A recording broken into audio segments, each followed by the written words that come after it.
twavuga no ku bya Kayanja.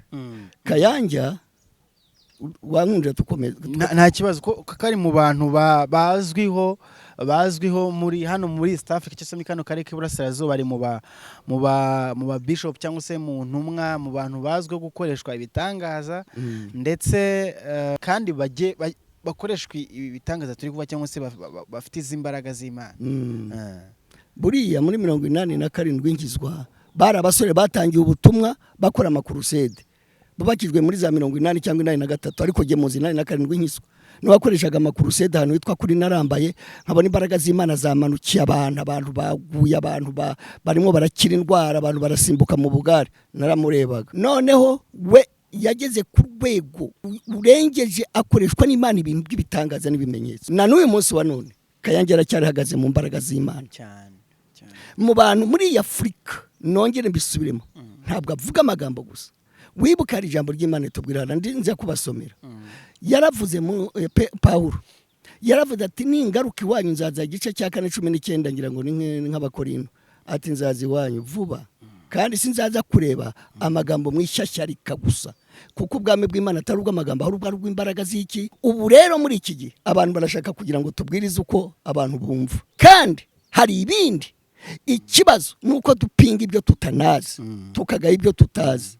Kayanja yakoreshejwe imirimo Uganda n'abasore bakagurukanye nawe babukiwe wese abitwa banamutebi abitwa ba Karori abitwaga boss nibo batangiye ikintu cyitwa anointing amavuta none batutangira kutubwira amavuta uko akora amavuta y'igikundiro amavuta y'ibitangaza amavuta batwigisha ijambo ryitwa amavuta ndamuzi nanjye yaransengeye ampanurira muri 94 mu kwezi kwa mbere ku itariki ya mbere z'ukwezi kwa mbere aramanurira avuga ati mugabo ugiye gukorera Imana sinazi ko nzakora Imana naricururizaga ariko nkanasenga antunga urutoke ndatengurwa mu ntebe ndamuzi mbere yuko baragenda bigisha abantu ngo bihane 13 birukana abadayimoni benshi basiga amavuta abarwayi benshi barakira basiga iki none se reka nkubaze ko birukanye abadayimoni basiga iki n'abana amavuta ibyo si bibiri ariko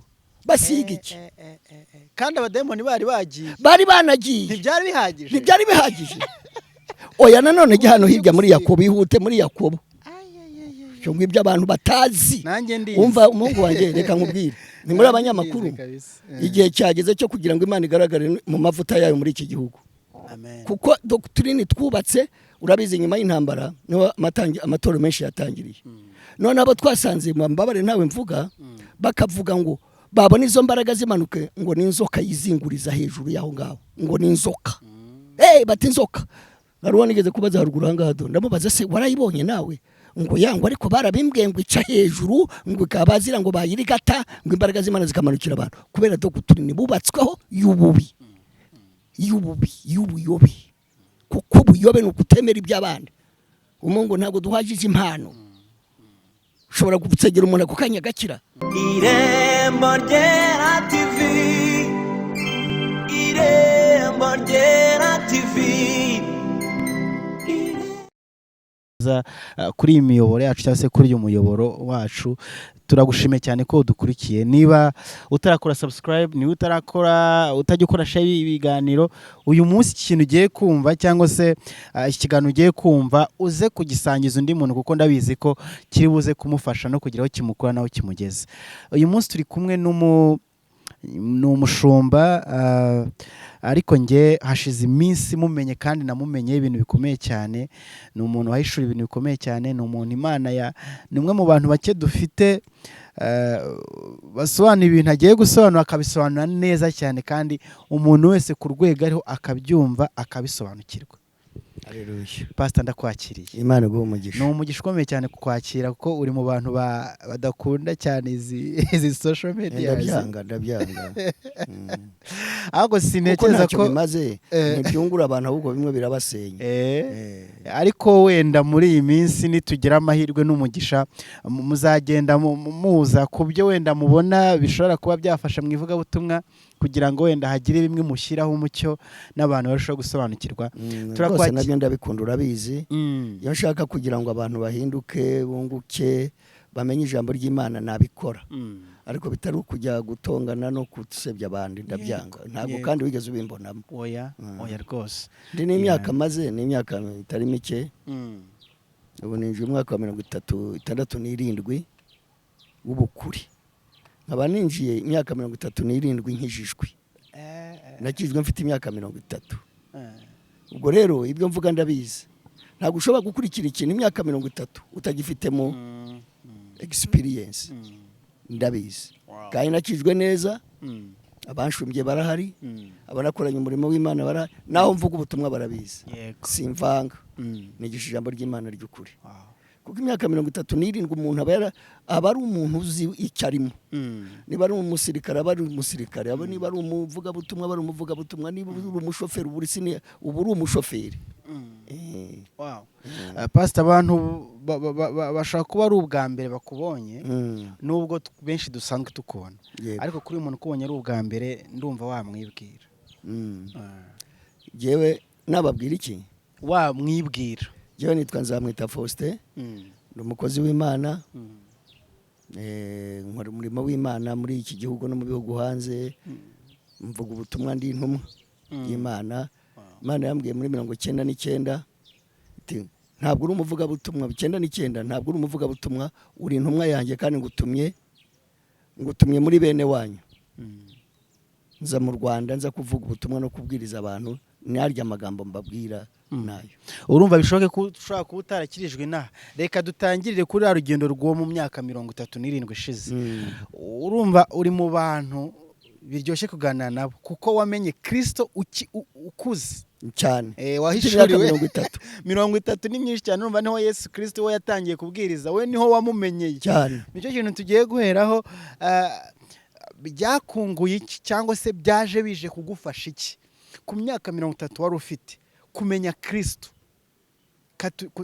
tubihera aho ngaho kumenya Kristo ku myaka 30 byari bigukuye he byari bigufashije iki yankuye mu byaha icyo shimira Imana abo twabanye baranzi ngizwa barabirebaga mu matorero menshi kuko nunde biravuga ati gukizwa bibaho nakijwe muri 87 mu kwezi kwa gatatu nkizwa ndi umuhungu w'inzoga ndi umupagane ndi umunyabya ndi umuhungu w'inzoga zarananiye no kumvaho cyo nicyo shaka kukubwira zarananiranye kumvaho nk'ibitabi nk'ibiyoga ndaho ndi umupagane nk'uko abapagane bamera nta kintu cyankiza hashigaje umwe gusa witwa Kristo buriya Yesu yaravuze ngo umwizerane atsindishirizwa nawe ibyo amategeko ya Mose yananiwe buriya niwe wadutsindishiriza akagukuramo inyota akagukuramo icyaha ariko hari ikindi nagira ngo tuze no kuvugaho kubera ko nakirijwe mu bubyutse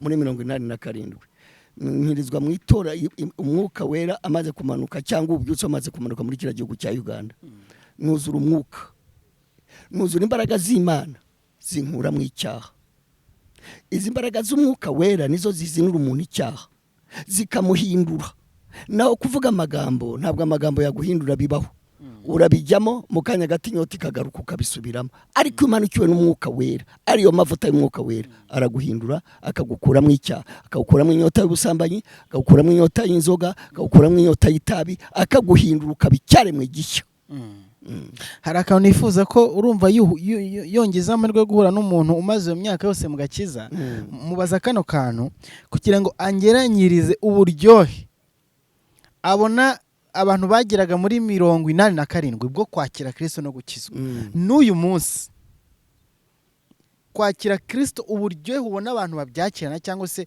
n'uburyo ubona bibahindura ubuzima ukabona ko hari ikintu kigeze mu buzima bwabo gishyashya nabyo niyo mpamvu abantu batava mu byaha umuntu arakizwa yajya mu rusengero yajya mu itorero ntagire ikintu kimuhindura kubera iki nta buryohe bundi bumujyamo umuntu aremewe kuryoherwa niyo mpamvu ubona banywa arumungiye abagira ngo aswingarare yumve ko harimo ibintu bimurimo nawe ubundi utagiwemo n'umwuka wera iyi si iraryoshye inzoga ziraryoha ubusambanyi buraryoha ibyaha biraryoha keretse icyo gihe muri za 87 wuzuraga imbaraga ukaryoherwa n'agakiza ukumva nta kintu kindi wakwipfuza na bugingo n'ubugeni komeza ariko mwebwe muri iki gihe ni ibibazo kubera iki nta n'umwuka wera akenshi ntibanabyemera nta mbaraga z'Imana bemera ntibemera amavuta bemera amagambo icyo gihe 7 8 twuzuye umwuka turahinduka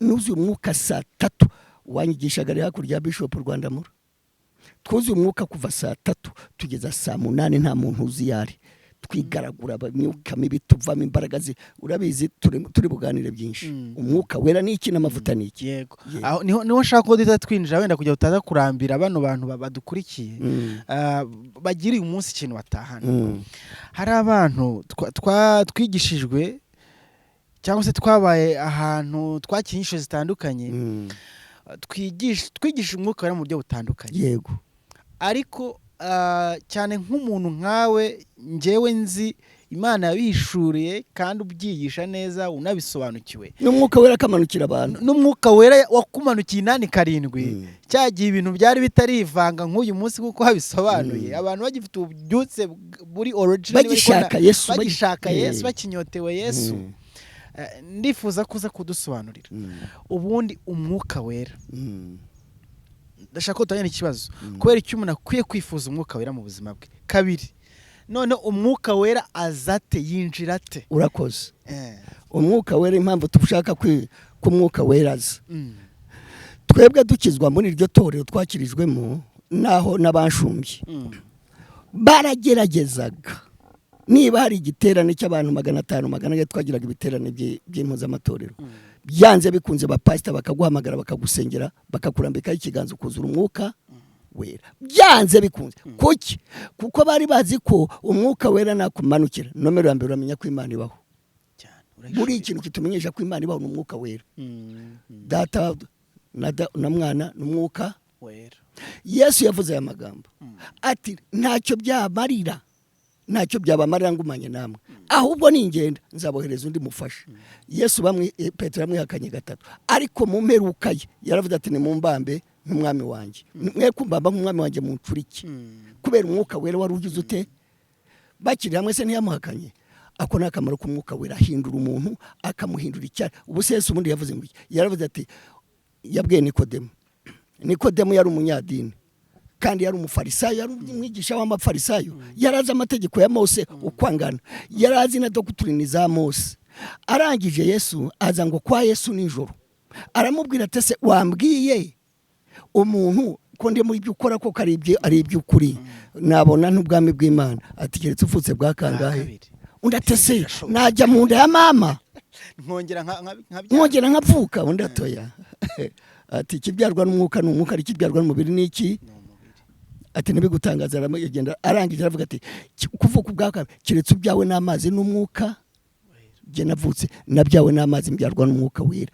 ndahinduka icyo ni ikintu cya mbere inyota y'inzoga irapfa inyota y'icyaha irapfa inyota y'ibyaha birapfa bimvamo kuko mvutse bwa kangahe bwa kabiri tuvuka buri muntu wese buryo urabizi bimwenya nigisha umuntu avuka mu bwoko bw'abacyaba mu bwoko bw'abagande mu bwoko bw'abashingo mu bwoko none ukajya ukabona ufite imico yabo n'umwana yavuka ukabona afite yabo ariko iyo uvutse bwa kabiri ugira imico y'Imana yego cyo ni cyambere umwuka werera ari ukwaza si cyo warumbajije ibi ngibi nicyo nshaka gushingiraho mbabwire n'umuntu ushaka numugeramo azabimenya reka rero tusome ijambo ry'Imana Yesu yabwiye abigishwa bite ntimuve Yerusalemu ibi ni ibintu njya numva bigisha ngo urabizi ngo umwuka wera ngo sugushishira ngo popo kuko batabizi nta nuwo baruzuye yego ni logique noneho baramubaza arababwira ati nimuve Yerusalemu kugeza igihe muzambikirwa imbaraga zivuye mu ijuru muzabagabo kumpamya kuva Yerusalemu noneho bajya mu nzu ngo munzimwe siko biri tubwira igice cya kabiri ibyakozwe n'intumwa ngo bagiye kubona bumva umuriri ubatunguye inzu yose bari barimo igirite bagiye kubona babona indimi z'umuriro ziri ku mutwe ubu nta ndimi z'umuriro zikigaragara cyangwa zanagaragara Imana ikora uko ishaka imbaraga z'Imana zibamanukira nicyo nshaka kubwira ndashaka kukubwira ibimenyetso by'umwuka wera zirabamanukira zibamanukiye batangira ngo kuvuga indimi zaho hantu bantu bari noneho icya kabiri ngo abanyadini abaki baraza baravuga bati ibi niki ko twumva ibi nibi barangije birabashobera ngo bibayobeye barabanegura ngo basinze iki ihira basinze iki nicyo nshaka gushingiraho umuntu iyo yuzuye umwuka wera agira impinduka. Hari umukobwa nigeze gusanga ahantu rw'inkwavu twarimo tubwiriza ubutumwa, hari umugabo wari uturutse za Kenya, imbaraga z'Imana ziradukora, abantu zirabazinga barabagwa. Buriya abantu benshi baziko yuko imbaraga z'umwuka wari zimanutse ngo abantu ngo bari mu ibyaha, ngo abantu bari mu indwara, ngo abantu bari mu ngo daimoni ngo nibo baguya. Amavuta y'Imana amanukira abantu bakagwa. Ibyo ni ihame.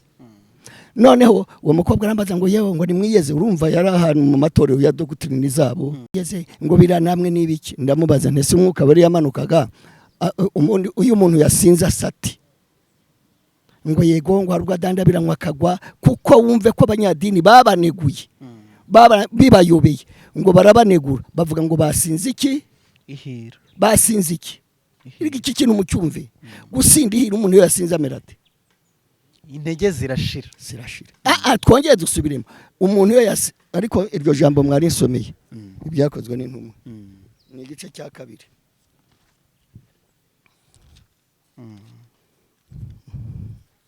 None abantu bajye no rwose bajye banicara batekereze bavuge bati hari ibindi tutazi. Erega ikibazo ni ukunegura ibyo batazi. Igice cya 2 umurongo wenda tangira ku murongo wa 10 wa 11. Haravuga ngo ni Furugiya ni Pamfiliya no muri Egiputa no mu gihugu cy'Ilibiya geranye ni Kureni n'Abaroma babashyitsi n'Abayuda n'abakomeza idini yabo, kandi n'Abikereti n'Abarabu turabumva bavuga ibitangaza by'Imana mu ndimi z'iwacu. Bose barumirwa bibayobeye barabazanya bati mbese ibi ni ibiki? Hariho ikintu cyitwa kubazanya ngo ibi ni ibiki. Urumva ni ibitangaza byabaye ngo bigira biti ibintu babonye bwa mbere. Ariko igitangaje bagiye gukoresha logique zabo, bo nta mwuka wera bafite. Noneho ngo ibintu bigira biti batangira kuvuga ngo birabayobera. N'ubu rero biracyayobera abantu. Haleluya, amen. N'ubu biracyayobera iki abantu, baracyavuga ngo ibi ni ibiki.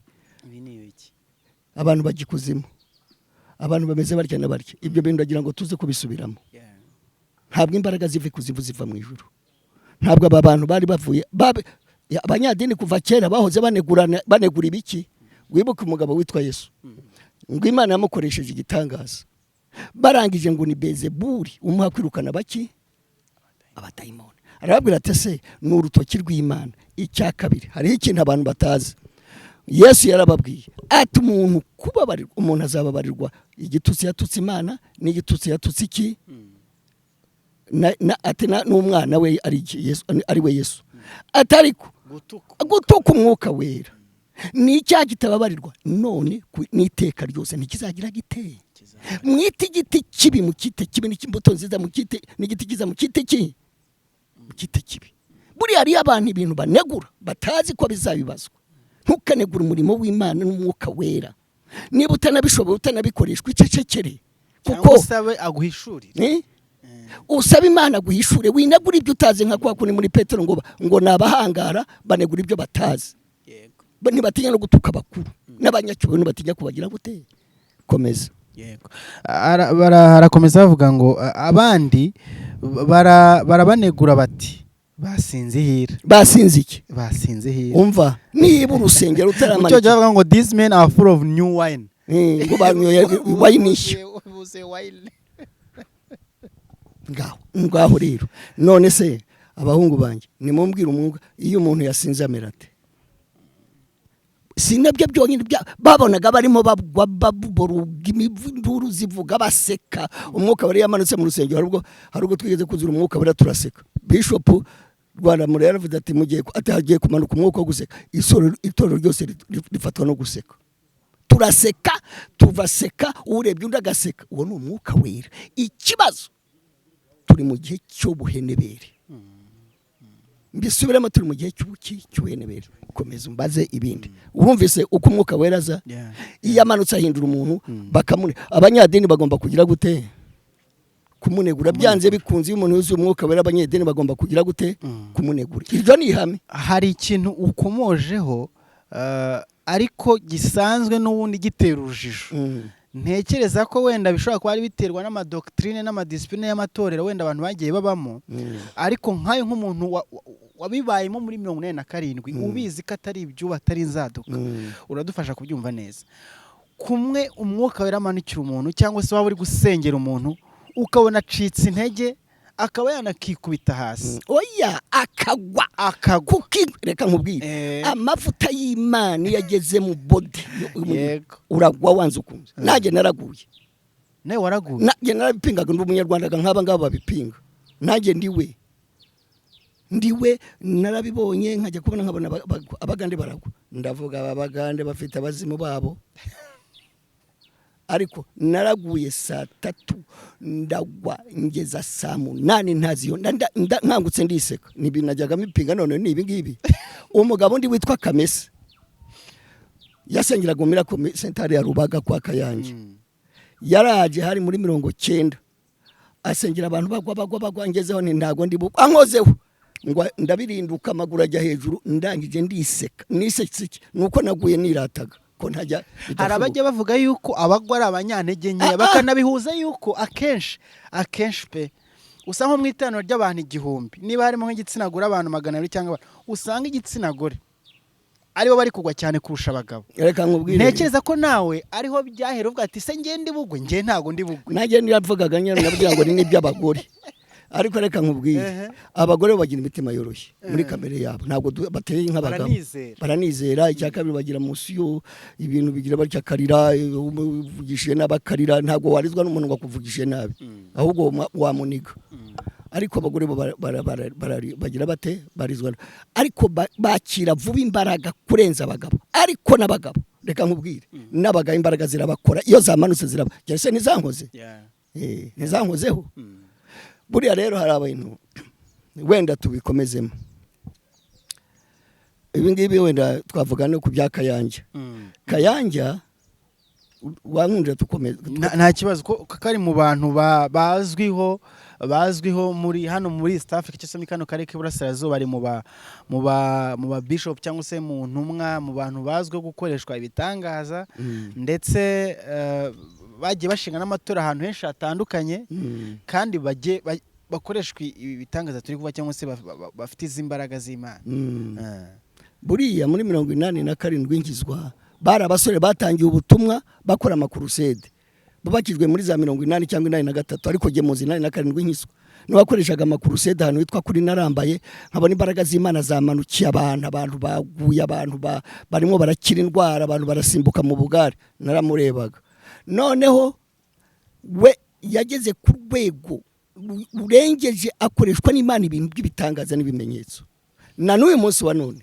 Kayanja aracyari hagaze mu mbaraga z'Imana cyane mu bantu muri Afrika nongere mbisubiremo ntabwo avuga amagambo gusa wibuka ari ijambo ry'Imana tubwirana nze kubasomera yaravuze mu Paulo yaravuze ati ningaruka iwanyu nzaza igice cya 4:19 ngira ngo ni nk'abakorino ati nzaza iwanyu vuba kandi sinzaza kureba amagambo mwishyashyarika gusa kuko ubwami bw'Imana atari ubw'amagambo ahubwo ari ubw'imbaraga z'iki z'Imana ubu rero muri iki gihe abantu barashaka kugira ngo tubwirize uko abantu bumva kandi hari ibindi ikibazo nuko dupinga ibyo tutanazi tukagaye ibyo tutazi Kayanja yakoreshejwe imirimo Uganda n'abasore bakagurukanye nawe babukiwe wese abitwa banamutebi abitwa ba Karori abitwaga boss nibo batangiye ikintu cyitwa anointing amavuta none batutangira kutubwira amavuta uko akora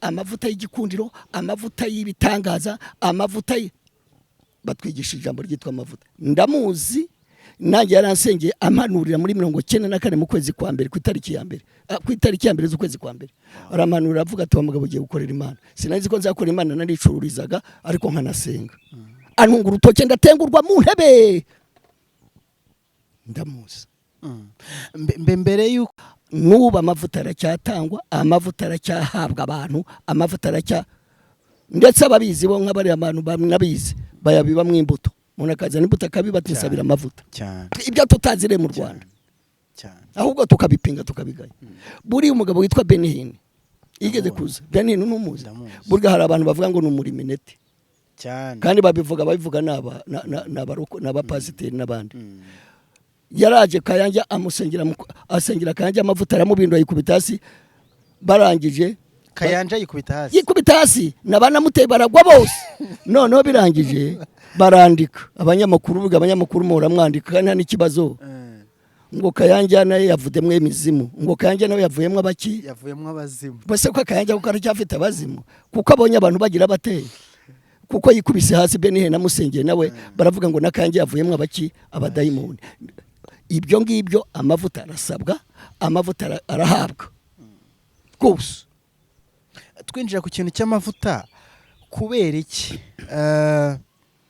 wenda uri buze gukoresha ibyanditswe urugero rw'amavuta mu bintu byose byabayeho mu bimenyetso byose byagiye bikoreshwa aricyo kintu kigaruka kenshi ndetse n'abakozi Imana batandukanye bakomeza gukoresha ukabona kandi ikintu gifite imbaraga kubera iki nta kindi kintu Kristo yafasha kondo ashyira ku muntu ari impumyi arahumuka ibitangaza yakoresha amazi nubwo n'amazi najya akoreshwa kubera icyo amavuta nicyo kintu gikunda gutera urujijo kubera icyo amavuta gani yabohora biko bibiri tubwira muri Yesaya ngo ikintu kizagukuraho ingoyi no gusigwa igice cya 10:27 isoma umutwaro baguhekesha guzakuvaho n'uburetwa bagushyizeho ariko buzakurwaho n'iki no gusiga nuko rero ntabwo ushobora kubohoka ari nta mavuta kugezeho niyo mpamvu ubona abantu benshi bagira bate bajya kwa pasiteri cyangwa bakagira ku muntu ufite amavuta ya gusengera ukaruka ukabohoka buryo ububohotse ariko nta mavuta bafite kuko nta kintu cyabohora umuntu keretse amavuta y'umuntu amavuta ari mu muntu namuna gusengera ukagwa amavuta ni yagukubita hasi ni amavuta ni yaguhindura amavuta ni yakurutsa amavuta ni yagukiza indwara amavuta ni yakubohora muri karande zikakuvamo n'imyuka mibi niyo kuriye ayo niyo mavuta niyo mpamvu ugomba umuntu udafite amavuta ni ikibazo cyane ikintu gitera urujijo none se Yesu ni iki Yesu yadusigiye umwuka wera niyo yaravuze ati mbahaye simbasiga nk'iki nk'imfu umwuka wera se niki na amavuta buryo umwuka wera agiranwa ibintu birindwi agiranwa inuma agiranwa umugezi agiranwa n'umuyaga agiranwa umugezi umwe muri Ezekeri wagiraga mu gomba mbari no mu rukenyerero agiranwa n'umuriro agiranwa n'ibintu byinshi ariko byose ni ibintu birindwi ariko byose ari umwuka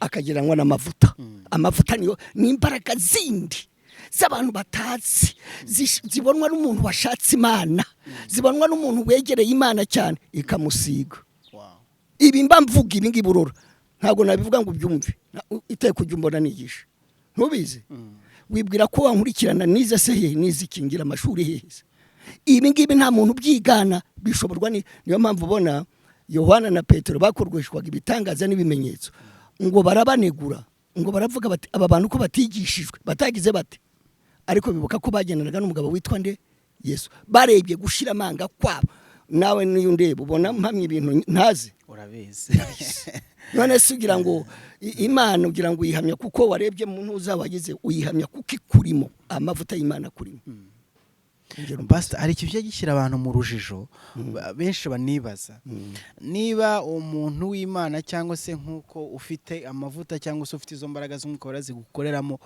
kuki noneho zikeneye kuza mu bifatika ngo tubone ya mavuta afatika niba ari olive oil niba ari amavuta y'ubwoko runaka bakoresheje bive mu isi y'umwuka gusa ahubwo bigenda mu gukoresha bifatika amavuta nyine nyamavuta afatika asukika nicyo kintu abantu barimo bajijwa kuki uyu muntu niba imbaraga z'Imana zikurimo utabi umurambike y'ikiganza gusa ngo ya mavuta akurimo cyo wa mwuka gukoreramo umumanukire cyangwa umukoreremo utagombye kumusiga amavuta biri bukenere gusuka ya mavuta asukika bamwe bavuga ati twanayiguriye mu isoko oya barayagura reka mbigusomere kubera iki bikenera amavuta afatika ndagusoma ibintu bingahe ngo iki ni igice soma nabo nyifite nanuze ni mari ku gice cya 6 umurongo wa 12 yego mari igice cya 6 umurongo wa 12 wenda batangira kumuri tangira ariko aho ntacyo yego haravuga ngo nuko baragenda bigisha abantu ngo bihane birukana abadayimoni benshi, basiga amavuta abarwayi benshi barakira. Basiga iki? Ewe mu cyongereza biranasobanutse ngo anointed with oil. Ongera usome babyumva ariko. Uyu ni Yesu. Tangira haruguru umuhungu. Tangira haruguru wenda tutaza kubajijisha. Tangira ku murongo wa 7. Ku murongo wa 7 uravuga ngo bukeye hamagara abo 12 aherako abatuma 2 abaha ubutware bwo gutegeka abadayimoni. Urakoze. Abihanangiriza kutajyana ikintu cy'urugendo keretse inkoni yonyine. Ngo n'abantu bibazaga ku nkoni nabwo igisubizo bakiboneremo hano.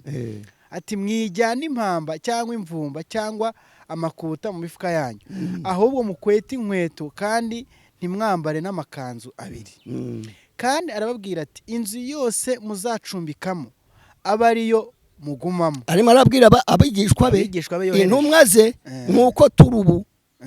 Ntugire ngo byagorikiye kuri bariya ni batwebwe twese abamwe abazamwizera. Niko Bibiliya itubwira komeza. Mugezaho muzayicumbukuriramo. Basa kino kintu cyo kirakomeye. Ubu ngubu abantu barisararaga ngo umuntu yatsitura, ariko abishwa bagina bakaguma no mu nzu yawe. Mu nzu yawe kugeza igihe batahira. Buri ari naho bakubwira ngo ibyo baguhurije baguha imyenda nurangiza utahi ufite n'amafaranga. Turaguma mu nzu yawe ntago turi. Numwuka wanga Imana. Numwuka wanga Imana kandi bavuga ko ngiye gushaka amafaranga. Ubundi Imana udatura ntabwo abari n'Imana. Imana ni amaturo. Utayituye n'abakozi b'Imana babahabwa make utayamuhaye akava mu rusengero rwawe. Rusengero nawe utayamuhaye agusengeye n'umuvumo gusigaraho kuko waragiye. Ni Bibiliya ariko cyane n'ibintu byo niyo nigije babwe muzana amaturo ndatuye maze kubwiriza muzana amaturo n'ibyanki. Noneho umunwa wa 11 avuga ngo abo bantu nibatazabacumbikira ntibabemere nimuvayo muzakunkumura umukungu wo mu birenge byanyu ngo bibabera ikimenyetso cyo kubahamiriza. Muzakunkumura iki? Umukungugu. Kuvuga ngo uranyakiriye aho nagiye kubwiriza mu itorero rwanyakiriye ngiye utampaye ituro ariko barabikora. Ubundi ukunkumura umuki? Bwa niyo utakunkumura umukungu ukigendera ubabaye, burya gukunkumura umukungu n'umutima ubabaye. Ibintu biramusigaraho. Niyo ni Bibiliya ariko. Abigishwa ngo bavora bagenda. 12 baravuga ngo nuko baragenda bigisha abantu ngo bihane. 13 birukana abadayimoni benshi basiga amavuta abarwayi benshi barakira. Basiga iki? None se reka ngubaze ko birukanye abadayimoni basiga iki n'abana amavuta? Ibyo si Bibiliya ariko. Basiga iki? Kandi abadayimoni bari banagiye. Ntibyari bihagije. Oya nanone gihano hirya muri Yakobo ihute muri Yakobo. Cyangwa ibyo abantu batazi. Umva umuhungu wanjye reka nkubwire. Ni muri abanyamakuru. Igihe cyageze cyo kugira ngo Imana igaragare mu mavuta yayo muri iki gihugu. Amen. Kuko doctrine twubatse urabizi nyuma y'intambara no amatoro menshi yatangiriye. None abo twasanze mbabare nawe mvuga bakavuga ngo babona izo mbaraga zimanuke ngo ni inzoka yizinguriza hejuru yaho ngaho ngo ni inzoka. Bati inzoka.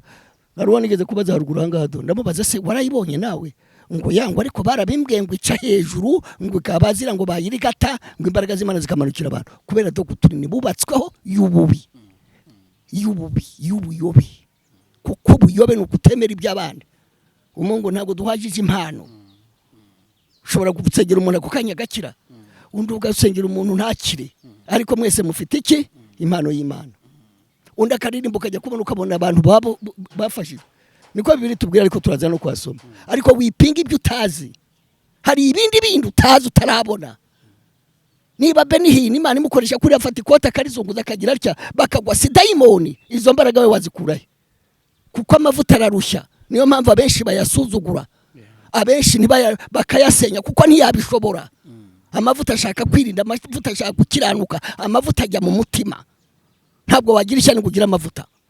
Ntiwagira icyango kugira amavuta, ntiwagira amacakubiri kugira amavuta, ntiwagira urwango kugira amavuta, ntiwagira ishyano kugira amavuta. Imana irakwihora ukaguka uvuga. Nta muntu utazi kuvuga mu isi.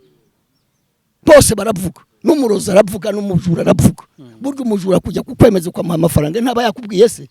Ariko nta mavuta. Amavuta aba mu mutima. Niyo mpamvu ubona abantu batagira amavuta batazanayagira kipeshe ari yapinze urayabura. Kuko n'Imana ntiyaguha ibyo utazi. Komeza somaho. Yakobo igice cya 5. Igice cya 5 murongo wa 13.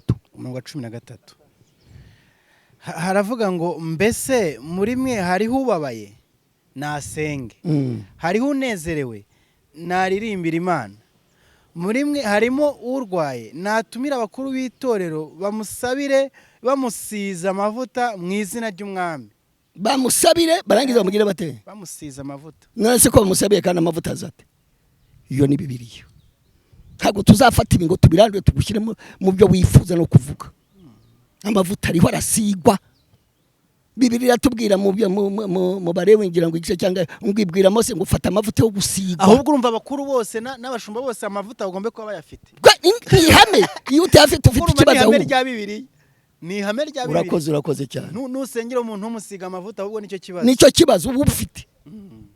Ni Bibiliya none se tubihindure kandi urwaye angaha Yesu ngo aba intumwa ze ziramuse ngo ziruka basengera abantu babasiga maki amavuta abarwayi n'abarwayi nahanga niba udasize umuntu amavuta ahubwo ufite ikibazo. Ayo na amavuta hari n'amavuta yo kwimikwa, yego hari n'amavuta amanukira abantu bayagusiga ngira ngo komeza umbaze. Icyo nashaka guko unyemerere nubwo wenda mbaye nk'uwinjira ariko hari icyo nshaka ko twibazaho nawe warabibonye ko byagiye biteza urujijo rwinshi ariko of recent hari aho noneho abantu batabyakiriye kimwe ubwo umukozi w'Imana twese dukunda twese twemera yasigwaga amavuta cyangwa se agahabwa n'amavuta nk'uko twahoze tunabisobanura iriya migabane ya Elia yahaye Elisa umukozi w'Imana Bishop Kayanja akamuhereza akamusengera agahabwa izindi imbaraga nshya. Burya amavuta nawe yakwiye kubitwe ndahose wo mu Nigeria. Uwo nguwo Kayanja yaraje yayahawe n'uwitwa Tierosi Osborne ikenena muri 85 amuha umwenda we amusiga amavuta haguruka ryo Kayanja yamuhaye umwe Osborne yamuhaye umwenda uzabaza bari bahari inani nakangahe na gatanu yaje hitwa Rugogo burya nawe ni wamuhaye amavuta. Abo basore bari baharamubwira ni wamusobanuraga mu mwitero Kayanja haguruka ubwo amavuta ahabwa umuntu ahabwa n'undi amavuta. Icyo rengeye kubaza nicyo kuba tubona umuntu nkuriya twese n'umubyeyi wacu bamusize amavuta cyangwa se bamuhaye zirambaraga. Ntekereza bibaye nka bya bindi Benhine yasengeye cyangwa se yasengeye umukozi w'Imana Kayanja yagira imbaraga cyangwa se ahabwe izindi imbaraga abantu bakavuga murebe murebe bibaye wowe biriya ubivuga iki cyangwa ubisobanura ibihe byo vuba ngaha ibi ngibi byavanga byo umukozi w'Imana Apotre Mignoni warabibonye ugaheruka mwivuga butumwa hariya Imana ikamukoresha bira bitangaza. Urumva wenda inaha yari asanzwe hari ntekereza ko wenda abantu batajya bakurikira amato yo muri Women Foundation babimenye ko kamera ntago zijya zireba mu bakristo. Icyo ndakizi nk'umunyamakuru ujye hagera n'ibintu bikoreka hariya buriya ibyinshi ntago bijya kuri kamera. Abantu babimenye ko hari n'ibyo bikorekana akibwira ko ari ubwa mbere kandi bisanzwe bikoreka ariko mu mutekano w'abakristo niko nabivuga ntago ari uko ibintu byose byajya kuri kamera. Hari ibyo badashyira kuri kamera ariko wenda kuri bari abantu babibonye ari ubwa mbere kuri kamera ko hari wenda urumva ni sale nini abantu barabibonye umukozi w'Imana asengera abantu bakikubita hasi bakuzura imbaraga. Ntekereza ko n'ubungu wajye hari ubuhamya bw'abantu bakize indwara n'ibiki byose abantu babyakira mu buryo bwinshi butandukanye. Ariko nkawe uzi izi mbaraga nkuko twakomeje tubisobanura wabyakirute cyangwa se ibintu n'ibintu nshaka kukubwira. Apostle Mignoni muzi 9 tusengana amasengesho hariya tusengera igihugu mu 120 ataratangira itorero ariko ubona afite inyota n'inzara byo gukorera Imana byo uko yari yavuganye n'Imana haza guca igihe 2007 Imana impuza nawe ndimo Inkuru zambwiriza umudama buriya n'Imana yashaka kugarura no kuzana mu cyongereza ngo new level new devils ukugera ku rwego hari na new devils no n'abadayimoni baho bo kurwo rwego bakwata. Bibiliya iravuga ngo Satani mu kigande niho bavuga nibyo nzi ngo Satani asikure imfufu mbega azamura umukungugu mukamana reto mutindo Imana ikazana urundi rwego. Satani akunkumura umukungugu cyangwa azamura umukungugu Imana ikazana urundi rwego Imana igushyira buriya Imana igiye kumugeza hehe biriya ntugire ngo byagarukiye kwa Kayanja bimurimo. Oya, abantu banabyibuke umukozi w'Imana Apotre Gitwaza wenda tujya tubibona cyane muri social media za 2004 avuga ngo agikuzimu ngarara mu isanduka ngagira ate ngo ashaka icyo ari ngo ashaka iki ubu ngubu reka ngubwire umuhungu wanjye ubu abantu bananirwa gucuruza bakabaho buse umuntu yananirwa gucuruza akabaho bananirwa ntiyize se rega Gitwaza yarize cyane na Pose yarize n'abandi barize none se bajya muri bira kugira ngo bajye kuzimo bashaka iki kindi yacuruje cyangwa agakora muri leta bakamwishyura bakamuhemba nk'abandi yajya kugikuzimu umuntu agikuzima ariko ate si kuzimu habiki se nimuze abagikuzimu ko basa ni babi simbizi ni buriya n'urundi rwego Imana imugejejeho no kugira ngo umva no kugira ngo abantu bamenye ibindi batarabona. Yego buriya ntago bari babizi biriya ubu rero bagize bate bayibonye ahubwo reka ndimo ndasoza ndimo nguhanura ndimo mpanura abantu batakoreshwa biriya bagiye gutakara muri iki gihugu basigare n'ubundi Kayanja Imana imahagurutse hari abantu bari barabayeho bazi kuvuga bazi gukoma mu mashyi bazi kuvuga ubutumwa bazi bishasharika amaki amagambo haza Kayanja afite imbaraga Kayanja ikote ugiraga ikikote abantu bakagwa abantu kugwa ibintu wewe baravuga abarenga bararuha barabyakira batangira nabo gushaka iki amavuta nkaye buriya nibyo bigiye kuba muri Rwanda abantu bagiye gushaka amavuta afatika atari amagambo bagize bate bishasharika kandi uraza kubibona ndi umusenzi w'iki gihugu Imana yantumye muri Rwanda uraza kubibona mu myaka mike birageza kugeza mu 2030 abantu bishasharika amagambo bamaze kunanirwa bamaze kubivamo bamaze kugira butabumva bagiye gushaka imbaraga z'iki z'Imana basenga biyirize bashaka amavuta y'Imana bakiranuke babona amavuta y'iki bakoreshwa n'Imana ibitangaza n'imirimo taru kuvuga Imana umugisha Pastor Imana umugisha ni ikiganiro cyiza kandi ntekereza ko abantu badukurikiye bungukiyemo byinshi ariko hari ibyo bashaka kwenda badasobanukiwe bandike hano hasi muri comment badutume nitwongera kugira umugisha twazongera tukabatumira tukabasobanuza jewe sina muzamwantumira ubu ndabyemeye ubundi sinakundaga ibi bintu ariko kubera ibintu niboneye n'ukuntu nzi umukozi w'Imana nzi Kayanja nzi Aposo nzi n'abandi bakoreshwa n'Imana byageraho bikazimangana kuko nabakoreshejwe barabaje bakoreshwa ndabaza abantu bakoreshwa ni ba Bishop Rwanda mura bande yandi abandi bakozi b'Imana bagezeho turaceceka umwuka uyu mwuka uraturemera turaceceka ngo tuvuga nk'abandi tushasharika amagambo tugisengera abantu njya numva bana bivuga sinzi wo nigeze nabivuga ngo mu Rwanda ngo nasangwe no mu Rwanda ngo harabasengera abantu bakagwa umva ariko nyumvira umuhungu wanjye nyumvira ikibazo dufite ariko ngo se ngo mu Rwanda ngo harabasengera ngo abantu bakagwa ni utagwa ntabwo uzahinduka nutagwa si imbaraga z'Imana zikubita abantu hasi ndabizi si daimoni n'utabyemera bireke kuko Imana izaguma ari iki ari Imana ntabwo tuzayihinduza uko duteye tuzayihinduza kuko tuyumviye nicyo cyayihindura na ibyo gupinga biriya ngo mu Rwanda none se kuki bitaha babyo ko hageze kuba none ibirenze kuko Imana ifite umugambi kuri iki gihugu hazaza ibirenze abo bakanje bose babwirijwe n'abanyarwanda muri za 40 baseruwa babwirijwe n'abanyarwanda bavaga intanga bavuye ububyuse bw'igahine ntabwo ububyuse bw'ihine bavugaga n'imbaraga z'Imana zamanukiraga abantu urumva Imana igumugisha cyane numva twasoreza Imana igumugisha Yesu abahumugisha